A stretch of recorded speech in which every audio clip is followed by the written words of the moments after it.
से मतलब है कैसे जीता जाए, और उनको ये पता है कि ये मियाँ को ठीक करना है, और मियाँ को ठीक करने के लिए ये सब कुछ होता है।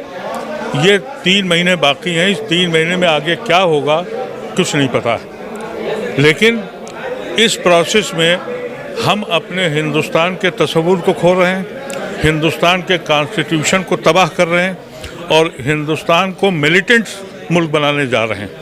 ये बहुत डेंजरस साइन है। इसलिए मैं समझता हूँ कि ये नमाज का तो एक बहाना बन गया है, लेकिन ये एक मिलिटेंट स्टेट बनाना चाहते हैं, और उसी में इन्होंने अपने लोग छोड़ दिए हैं कि कहीं मथुरा का इशू लाएंगे, कहीं इसका इशू लाएंगे, कहीं मज़ार तोड़ देंगे, कहीं मस्जिद तोड़ देंगे।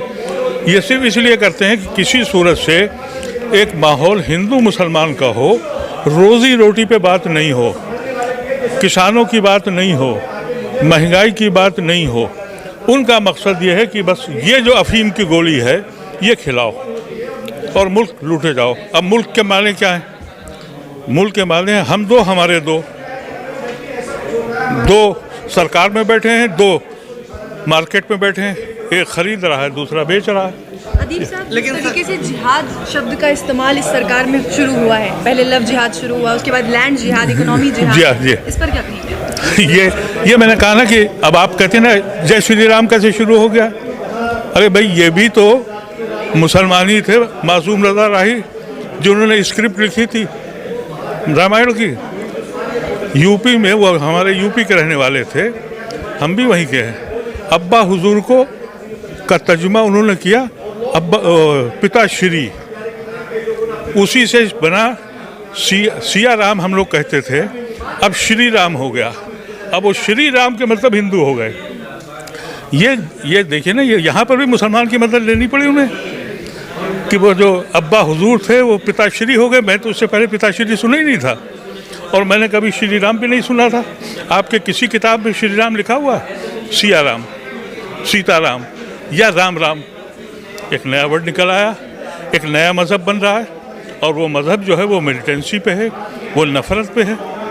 हिंदू मज़हब जो है, सनातन धर्म जो है, वो तो मोहब्बत का धर्म है, एक्सेप्टेबिलिटी है उसमें, सबको मानते हैं, राम को भी मानते हैं, कृष्ण को भी मानते हैं, सीता को, ब्रह्मा को भी मानते हैं, विष्णु को भी मानते हैं। ये एक ऐसा मज़हब आया है जिसमें सबको भगा दिया, कहा श्री राम। भाई श्री राम का मतलब क्या हुआ?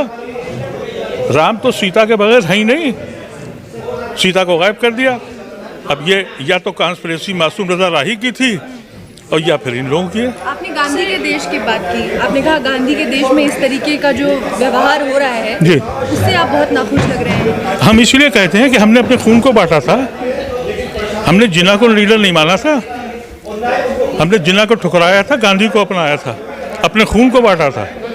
जब हमने अपने ख़ानदान को बांट दिया और सांझी विरासत में अपना फैसला किया, तो ऐसी शक्ल में क्या होगा?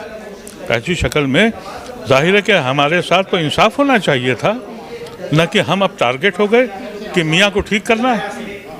ये अफसोसनाक पहलू है। ठीक घटना इसलिए की जा रही है बजरंग दल द्वारा, ताकि जो मुसलमान हैं उनके अंदर खौफ का माहौल पैदा किया जा सके। जी, ये देखिए, ये एक ख़ास सोच है।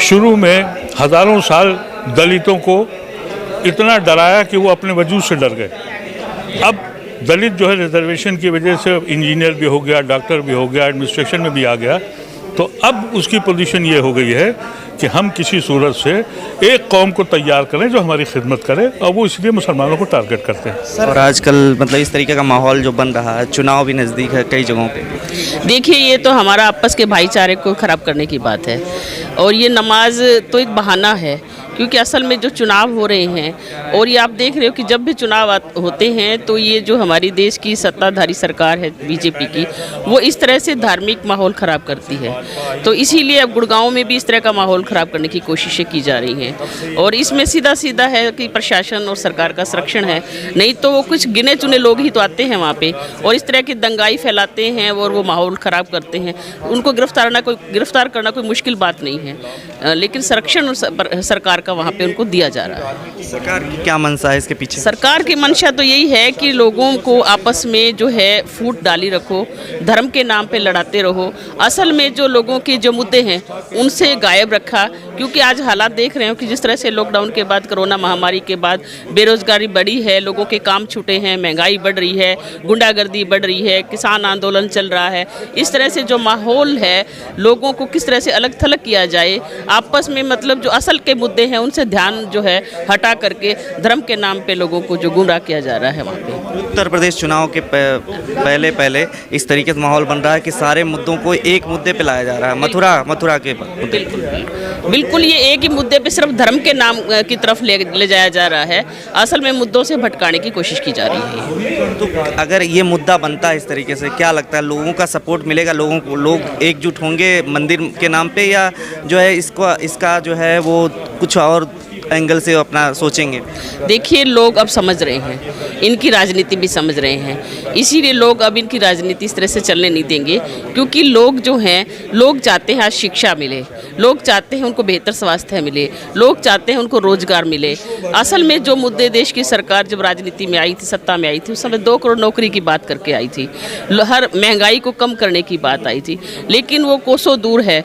लगातार आप 7 साल से देख रहे हैं कि महंगाई कम होने की बजाय बढ़ रही है, और जो है रोजगार है 2 करोड़ की बजाय करोड़ों लोगों के रोजगार छिन चुके हैं। कोरोना महामारी में जो जिस तरह से माहौल रोजगार ख़त्म हुआ है, ये जो चीज़ें आई हैं, तो नेचुरली है कि इसको मतलब हटाने की तरफ ध्यान दिया जा रही है सब। क्या लगता है जो प्रदर्शन अभी इस पे शुरू होंगे किसान आंदोलन के बाद, अभी एक नया मुद्दा बनने जा रहा है कि इस तरीके से मुसलमानों पे जो अटैक हो रहा है? देखिए, मुद्दा तो नहीं बनाना चाहते, मुद्दा तो ये है कि हम ये चाहते हैं कि अमन शांति रहे वहाँ पे हर जगह, और लोगों को अपना अधिकार है वो किसी भी धर्म को माने, किसी भी अल्लाह को माने, या चाहे वो गुरुद्वारे में जाए, चाहे वो मंदिर में जाए, लेकिन इस तरह से ये रोक नहीं लगानी चाहिए वहाँ पे।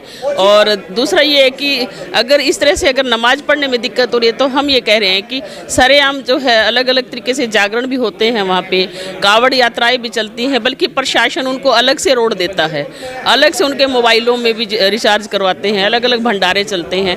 तो इस तरह से ये सिर्फ अल्पसंख्यकों के खिलाफ इस तरह का माहौल क्यों पैदा किया जा रहा है?